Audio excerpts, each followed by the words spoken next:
Operação acaba com um grupo violento que assaltava casas e roubava carros em Goiás. 8 pessoas foram presas, a maioria em Anápolis.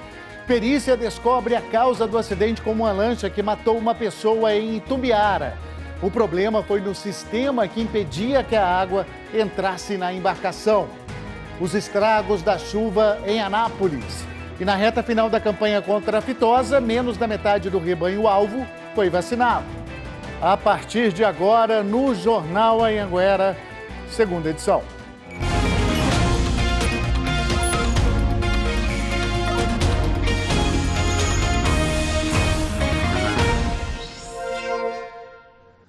Muito boa noite para você. 7h15. Estamos ao vivo com as principais notícias da sua cidade, da sua região, aqui no Jornal Anhanguera. A gente começa falando da prisão de 8 pessoas, a maioria delas em Anápolis, numa operação da Polícia Civil. Essas investigações mostraram que esse grupo fazia parte, de um esquema violento, um esquema criminoso. Eles assaltavam casas e ainda eram especialistas no roubo de carros. A ação dos policiais começou cedo. A operação do Grupo Especial de Repressão a Crimes Patrimoniais, o GEPATRI, da Polícia Civil, teve como alvo assaltantes de casas, comércios e ladrões de carros que atuavam em Anápolis. A polícia chegou aos criminosos depois de uma investigação que analisou boletins de ocorrência e relatos das vítimas. E o que chamou a atenção foi a forma com que eles agiam, sempre com muita violência. A totalidade dos crimes foram cometidos mediante empregos de arma de fogo, indivíduos violentos, indivíduos reincidentes. 7 suspeitos foram presos em Anápolis e 1 em Goiânia. A polícia ainda procura por Ramon da Mata Silva e Jonatas Silva Araújo. Os 2 são considerados foragidos. Fazer diligências agora, no intuito de encontrá-los, capturá-los e responsabilizá-los pelos crimes que nós investigamos e temos elementos em desfavor deles. E uma falha mecânica causou acidente com uma lancha no Rio Paranaíba, em Itumbiara, no mês passado. Foi o que descobriu a perícia na embarcação. Nesse acidente, o empresário Mustafa Carfan morreu. E a gente vai ao vivo conversar com Emerson Ferreira. Oi, Emerson, boa noite para você. A partir desse laudo, dessa conclusão, como é que ficam as investigações? Oi, Luciano, boa noite para você, boa noite para todos. O inquérito deve ser arquivado, viu, Luciano, já que ninguém vai ser aí indiciado nesse processo. As causas desse acidente, segundo a perícia da Polícia Técnico-Científica, é o seguinte: uma falha mecânica permitiu que a água entrasse no porão dessa embarcação, no casco dessa embarcação. A partir daí foi entrando água, fazendo peso e, é claro, a lancha não suportou e acabou caindo, afundando no Rio Paranaíba. A gente vai acompanhar agora o que disse o delegado que está à frente dessas investigações. Vamos acompanhar. Uma peça da transmissão entre o motor e a hélice final acabou quebrando dentro desse sistema e, com isso, danificou uma coifa que acabava por impedir que a entrada de água chegasse ao interior do casco da embarcação.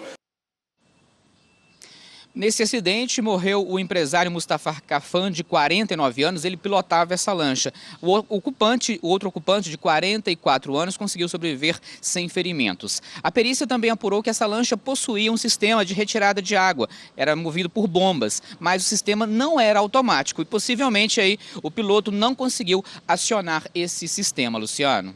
Ou não percebeu, que ele estava ali com um certo problema, já que você falou que ele não é automático, poderia ter sido acionado manualmente. Obrigado, viu, Emerson? Bom trabalho para você. Boa noite. E olha, um temporal fortíssimo hoje à tarde caiu em Anápolis. Foram só 20 minutinhos de chuva, mas o suficiente para causar vários estragos. Os estragos ficaram por todo lado. Essa árvore foi vencida pelas rajadas de vento.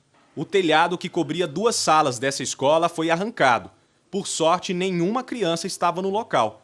Depois do susto, os alunos foram liberados mais cedo. Essa parte aqui, essas 2 salas aqui ficam ociosas à tarde, então não tinha menino. E que foram essas aqui justamente que foram danificadas. As telhas arrancadas pelo vento ficaram caídas aqui na rua. Algumas até acertaram o telhado daquela casa de cor roxa. Foram também alguns cacos que destruíram parte da cobertura do comércio aqui do Seu Joaquim. Joaquim, na hora, imagino que um barulho muito grande. Rapaz, o Mourão é enorme, viu, cara? Barulho, vento, e você precisa de ver que chuveiro forte, muita teia no chão. Olha pra você ver a situação que ficou telhado aqui. Felizmente, na hora, ninguém estava aqui fora. Graças a Deus, ninguém foi ferido, ninguém machucou. Esse carro que estava estacionado teve o vidro traseiro quebrado. Pelo menos 2 outras casas também foram atingidas pelos pedaços de telha. O quarto da dona Rosana ficou assim, encharcado. Foi uma correria, não sabia se gritar. Eu gritei demais, nossa, achei que ia morrer. Você imagina o susto, né? E também o prejuízo por conta desse temporal, vento muito forte. A Secretaria de Educação de Anápolis disse que está tomando as providências para trocar o telhado da escola e que amanhã as aulas continuam suspensas. E aí, vamos saber como é que fica o tempo, então, nessa sexta-feira aqui no estado. Já te adianto que vai ter muita chuva.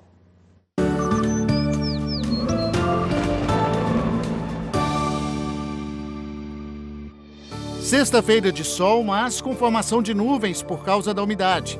Isso provoca pancadas de chuvas isoladas em todo o estado. E elas chegam no meio para o fim da tarde. Volume maior no leste de Goiás. Chove um pouco mais em Jataí e Catalão.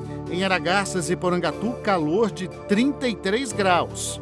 Apesar do tempo quente, também tem previsão de chuva nas 2 cidades. E olha, 15 dias faltando aí para o fim da campanha contra a febre aftosa e nem metade do rebanho-alvo nessa etapa foi vacinado em Goiás. A gente vai conversar ao vivo com o Jonathan Moreira, direto de Catalão. Jonathan, muito boa noite para você. Só lembrando, né, que não é só preciso vacinar, tem que levar o certificado para a Secretaria de Agricultura, para as delegacias regionais de cada cidade. É isso aí, Luciano. Boa noite para você, boa noite para todo mundo que assiste o J2. Você disse muito bem, nem metade do rebanho em todo o estado de Goiás foi vacinado. Agora aqui na região sudeste, que compreende aproximadamente 17 cidades, nós temos uma vantagem. Estamos um pouquinho acima da média, mas isso, Luciano, não é motivo para descansar não, viu? A dose é muito barata, custa aproximadamente R$ 2,00. E como você falou, vale reforçar, o produtor, o pecuarista precisa vacinar o gado e depois levar o comprovante, a declaração lá na Agrodefesa. Ou pode fazer isso também pelo site, ou então no VaptVupt. Caso o produtor, o pecuarista, não vacine o gado, lembrando que isso vale para aquele produtor que tem uma cabeça de gado ou tem centenas, dezenas, milhares, ele pode levar prejuízo, ele pode tomar prejuízo. Lembrando, Luciano, que o prazo se encerra no dia 30 de novembro, é sábado que vem, portanto, fica aí o alerta aos produtores.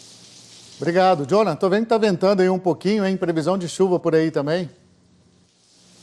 Tá ventando sim, Luciano. Você acabou de falar aí da previsão do tempo e em Catalão ventou muito e agora está caindo uma chuvinha. Vou pedir o nosso cinegrafista para mostrar aqui o fundo. Agora está mais tranquilo, mas aqui em Catalão, graças a Deus, é chuva que Deus manda, viu, Luciano? Pois é, só não pode ser forte demais, né, Jonathan? Muito obrigado, bom trabalho para você. Olha, alerta da Polícia Rodoviária Federal por causa de uma passarela que pode desabar, uma passarela de pedestres na BR-060 em Rio Verde. A estrutura foi comprometida depois de um acidente com uma carreta.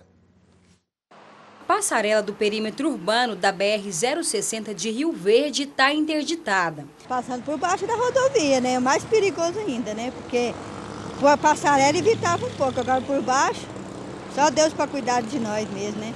A passarela foi interditada na sexta-feira da semana passada, depois que o motorista desse caminhão, que estava carregado com celulose, bateu no pilar e parte da estrutura ficou comprometida. Uma equipe técnica do DENIT esteve novamente aqui no local, avaliando as condições da passarela.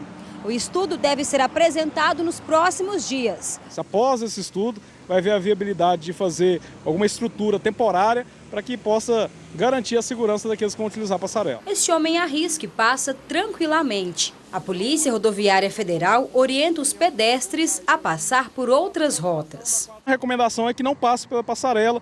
Cruzar a rodovia também é muito perigoso, é um trecho complicado. A dona Edmar espera que a passarela seja liberada logo. Tem que arrumar rápido, porque senão o povo vai ficar atravessando aqui, ó, ainda é perigoso ainda. Perigoso demais, né? O DENIT disse que, além do pilar, a passarela teve danos em 4 lajes. O laudo já está pronto, mas a reconstrução depende de licitação. E até lá, estuda então um jeito de liberar a passagem de pedestres com segurança provisoriamente, só que o DENIT não deu uma data. Intervalo e a seguir, a polícia prendeu o homem que espancou outro até a morte em Anápolis. O agressor alega que cometeu o crime porque teria sido vítima de preconceito por ser homossexual.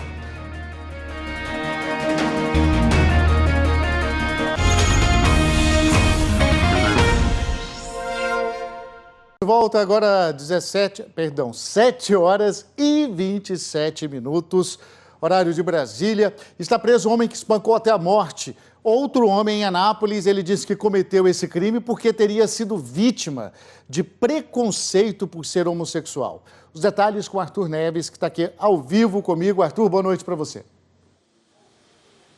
Oi, Luciano, boa noite para todo mundo. Olha, esse crime foi ontem à noite, né? A polícia chegou até o suspeito depois de ter ouvido testemunhas, pessoas que acompanharam essa situação.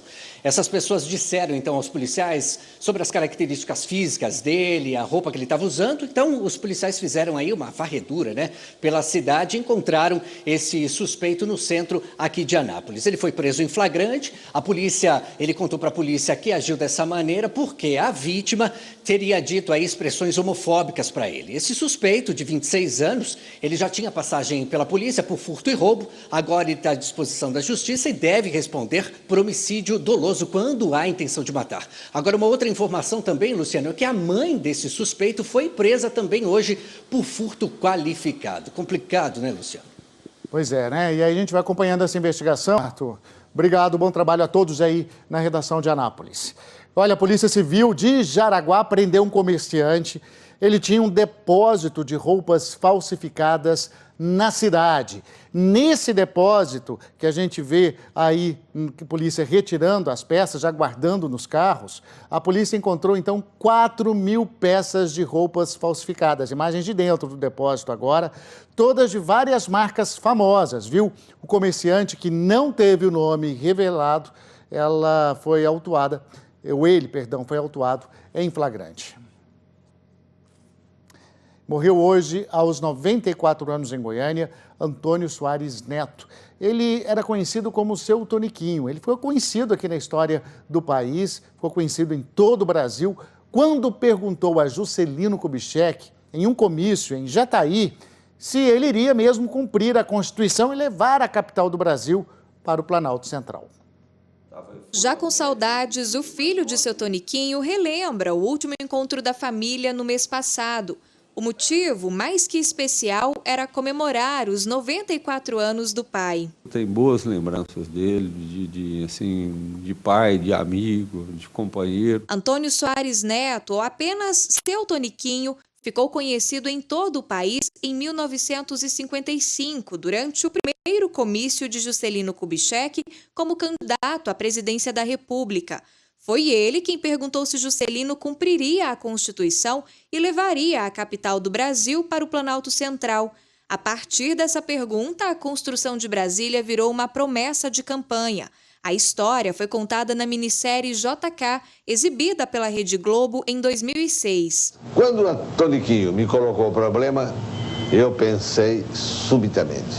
Não dei senão 1 ou 2 segundos de espera.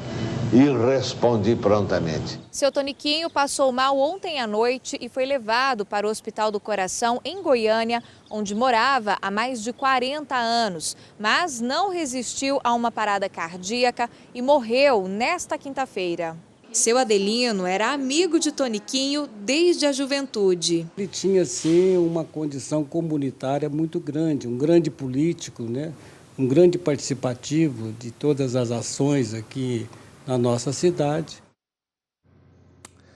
Bom, o velório do Seu Toniquinho está previsto para começar a partir das 9h30 da noite na Câmara de Vereadores de Jataí.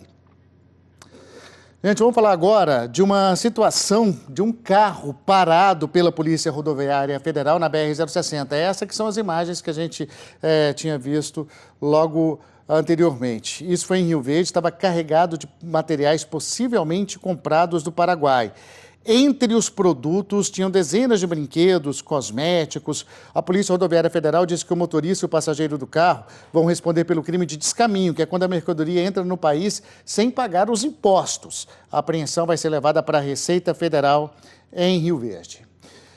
E agora a gente vai te mostrar uma feira de inovações que está acontecendo em Itumbiara. Ideia aí de incentivar a criatividade dos alunos e promover mais conhecimento. É inovação por todo lado. Tem produção de concreto com o uso de lodo, biogás produzido por meio de resíduos orgânicos.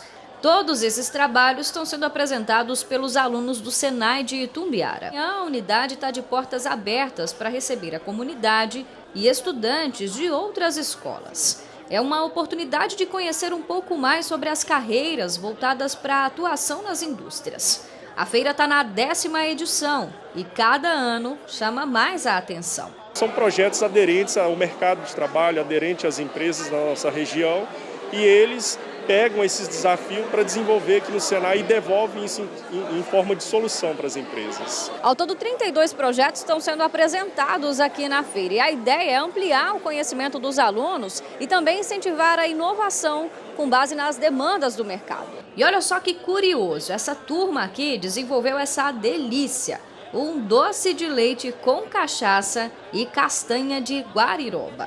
Pensa só que mistura boa. Para nós foi um desafio, né? Algo que foi proposto para nós, algo inovador, né? Para estar atendendo a demanda aí de alguns clientes, de algumas indústrias.